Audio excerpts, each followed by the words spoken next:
Dhavaleswaram sir Arthur Cotton barrage ఆధునికీకరణకు పనుల ప్రారంభం గోదావరి డెల్టా రైతాంగానికి ఎంతో మేలు చేస్తుందని కొత్తపేట ఎమ్మెల్యే బండారు సత్యానందరావు తెలిపారు. సోమవారం ముఖ్యమంత్రి నారా చంద్రబాబు నాయుడు బ్యారేజ్ గేట్ల మరమ్మతులు, ఆధునికీకరణ పనులకు శ్రీకారం చుట్టనున్నట్లు పేర్కొన్నారు. అనంతరం పిచ్చుకలంకలో రైతులతో నిర్వహించే ముఖాముఖి కార్యక్రమంలో సీఎం పాల్గొంటారని వెల్లడించారు. గోదావరి డెల్టాలో 10.50 లక్షల ఎకరాలకు సాగునీరు అందించడంతో పాటు వరద నియంత్రణ, మురుగునీటి పారుదల వ్యవస్థ మెరుగుదలకు ఈ పనులు కీలకమని ఎమ్మెల్యే పేర్కొన్నారు. గతంలో చంద్రబాబు హయాంలో బ్యారేజీ గేట్ల ఆధునికీకరణ చేపట్టగా అనంతర కాలంలో నిర్వహణ నిర్లక్ష్యానికి గురైందని విమర్శించారు.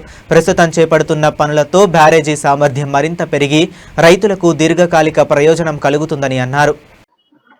గోదావరి డెల్టాకు జీవనాడి లాంటి సర్ ఆర్థర్ కాటన్ ధవళేశ్వరం బ్యారేజీ గేట్లు మరమ్మతులు పూర్తిగా బ్యారేజీని బాగా పనిచేసేలా చేయాలనే ఆలోచనతోటి జీవనాడి లాంటి ధవళేశ్వరం బ్యారేజీ ఆధునీకరణ పనులు చేపట్టడానికి చంద్రబాబు నాయుడు గారు రేపు కొత్తపేట నియోజకవర్గం బొబ్బర్లంక గ్రామం వద్ద ఉన్న పిచ్చుకలంకలో రైతులతో ముఖాముఖి కార్యక్రమం, బ్యారేజీ గేట్ల యొక్క మరమ్మతుల్లో ప్రారంభ కార్యక్రమం చేపట్టడం చాలా అభినందనీయమైన విషయంగా తెలియజేస్తూ ఉన్నాను. ఇది గోదావరి డెల్టా రైతాంగానికి సెంట్రల్ డెల్టా, కోనసీమ ప్రాంతం, ఈస్టర్న్ డెల్టా, వెస్టర్న్ డెల్టా, ఉభయ గోదావరి జిల్లాల్లోని 10.5 లక్షల ఎకరాల భూములకు సాగునీరు అందివ్వడానికి కానీ, మురుగునీరు పారుదల వ్యవస్థనే ఉపయోగపడడానికి కానీ ఈ యొక్క కార్యక్రమం ఎంతో దోహదపడుతుందని తెలియజేస్తూ ఉన్నాను. వరదల నియంత్రణ సమయంలో కానీ లేదా కాలువలకు నీటి విడుదల విషయంలో కానీ బ్యారేజ్ యొక్క ప్రాముఖ్యత చాలా ముఖ్యమైనది. అటువంటిది 2014లో ఆనాడు చంద్రబాబు నాయుడు గారు ముఖ్యమంత్రిగా ఉండగానే 63 గేట్లను ఆనాడు ఆధునీకరించడం జరిగింది. 2014 తర్వాత ఈనాడు 2026లో ఉన్నాం.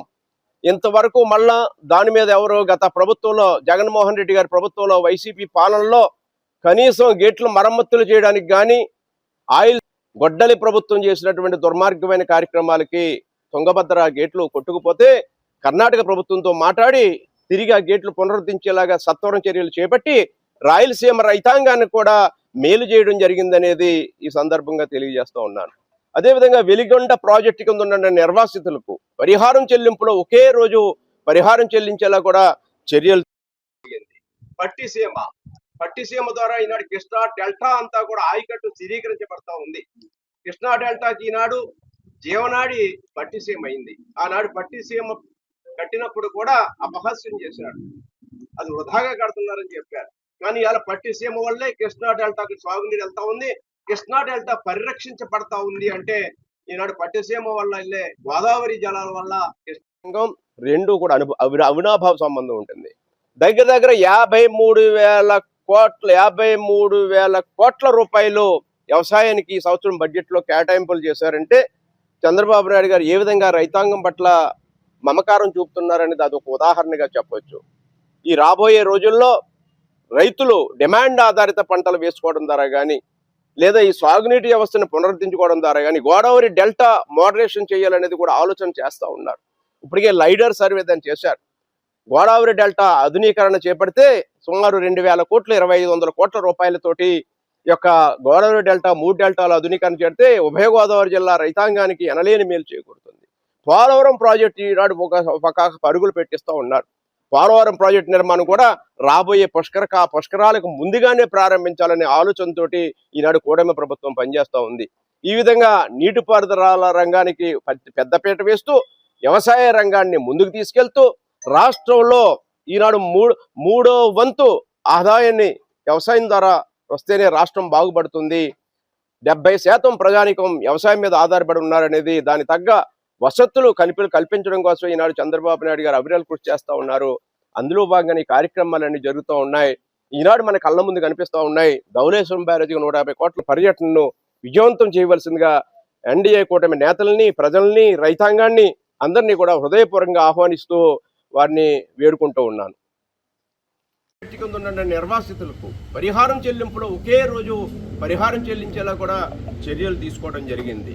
పట్టిసీమ పట్టిసీమ ద్వారా ఈనాడు కృష్ణా డెల్టా అంతా కూడా ఆయకట్టు స్థిరీకరించబడతా ఉంది.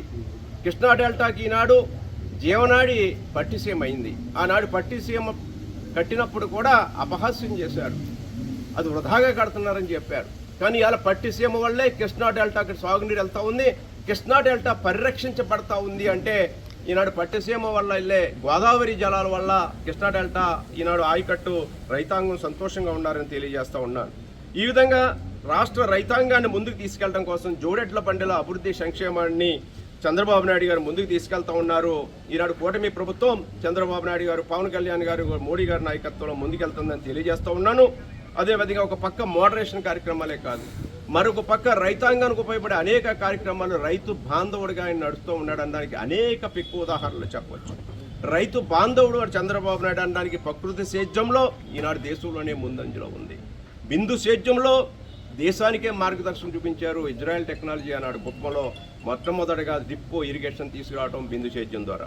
వ్యవసాయ యాంత్రీకరణలో ఈనాడు వ్యవసాయ యాంత్రీకరణ ట్రాక్టర్లు, కృషి ట్రాక్టర్లు లేదా హార్వెస్టర్లు లేదా మీ అన్ని రకరకాలైనటువంటి అధునాతన వ్యవసాయ సాంకేతిక సామగ్రిని అందించింది చంద్రబాబు నాయుడు గారు. అదేవిధంగా డ్రోన్స్ కానీ, ఆర్టిఫిషియల్ ఇంటెలిజెన్స్ కానీ ఒక అపర భగీరథుల్లా ఆయన పనిచేశారు. భూసార పరీక్షల్లో కానీ, సూక్ష్మ పోషకాలు కానీ, లేదా వాతావరణ పరిస్థితులు అంచనా వేసే రైతుల్ని ముందస్తుగా వారికి సమాచారాన్ని అందివ్వడం కానీ, హార్టికల్చర్ ద్వారా అభివృద్ధి కానీ, ప్రత్యామ్నాయ పంటల ప్రోత్సాహం కానీ, డిమాండ్ ఆధారిత పంటలు కానీ, నీటి భద్రత కానీ, వ్యవసాయపరమైనటువంటి వృద్ధి రేటు అభివృద్ధి పరచడానికి కానీ ఏ విధంగా చూసుకున్నా సాగునీటి పారుదల వ్యవస్థ అదేవిధంగా వ్యవసాయ రంగం రెండూ కూడా అవినాభావ సంబంధం ఉంటుంది. దగ్గర దగ్గర 53,000 కోట్ల రూపాయలు వ్యవసాయానికి ఈ సంవత్సరం బడ్జెట్లో కేటాయింపులు చేశారంటే చంద్రబాబు నాయుడు గారు ఏ విధంగా రైతాంగం పట్ల మమకారం చూపుతున్నారని దానికి ఒక ఉదాహరణగా చెప్పొచ్చు. ఈ రాబోయే రోజుల్లో